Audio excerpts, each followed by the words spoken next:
The first S-Type Jaguar appeared in 1964 and continued through to 1968 when the XJ6 was launched.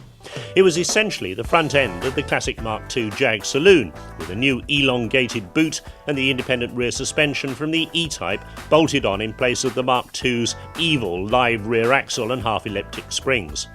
Although in many ways a better handling and more sophisticated car than the Mark II, it never really achieved the same cult status as a 3.8 Mark II, still one of the most popular classic cars around. In fact, the S-Type had a good reputation as a getaway car. The independent rear end gave much better grip and stability than the Mark II, and an S-Type featured prominently in the film Robbery, where the car chase laid the foundations for the subsequent car chase in Bullet.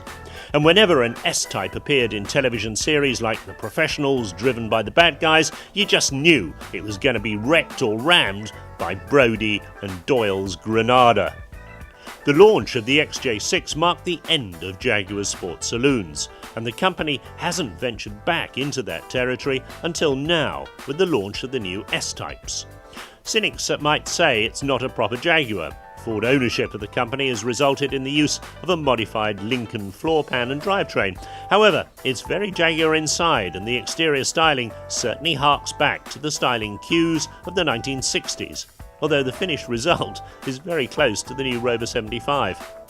The S-Type enters a fiercely competitive market, and one that's been traditionally very lucrative in the UK, at least for motor manufacturers. However, with the realisation slowly sinking into the buying public consciousness that we really do pay over the odds for our cars, especially in this class, it might not be quite such a profitable sector in the future. There's no doubt that it'll be a very important new car for the company. Jaguar say it will double their sales by next year, with 40% of the S-Types going to the States. Jaguar also say it's their first V6. The car comes with a 3-litre V6 or a 4-litre V8.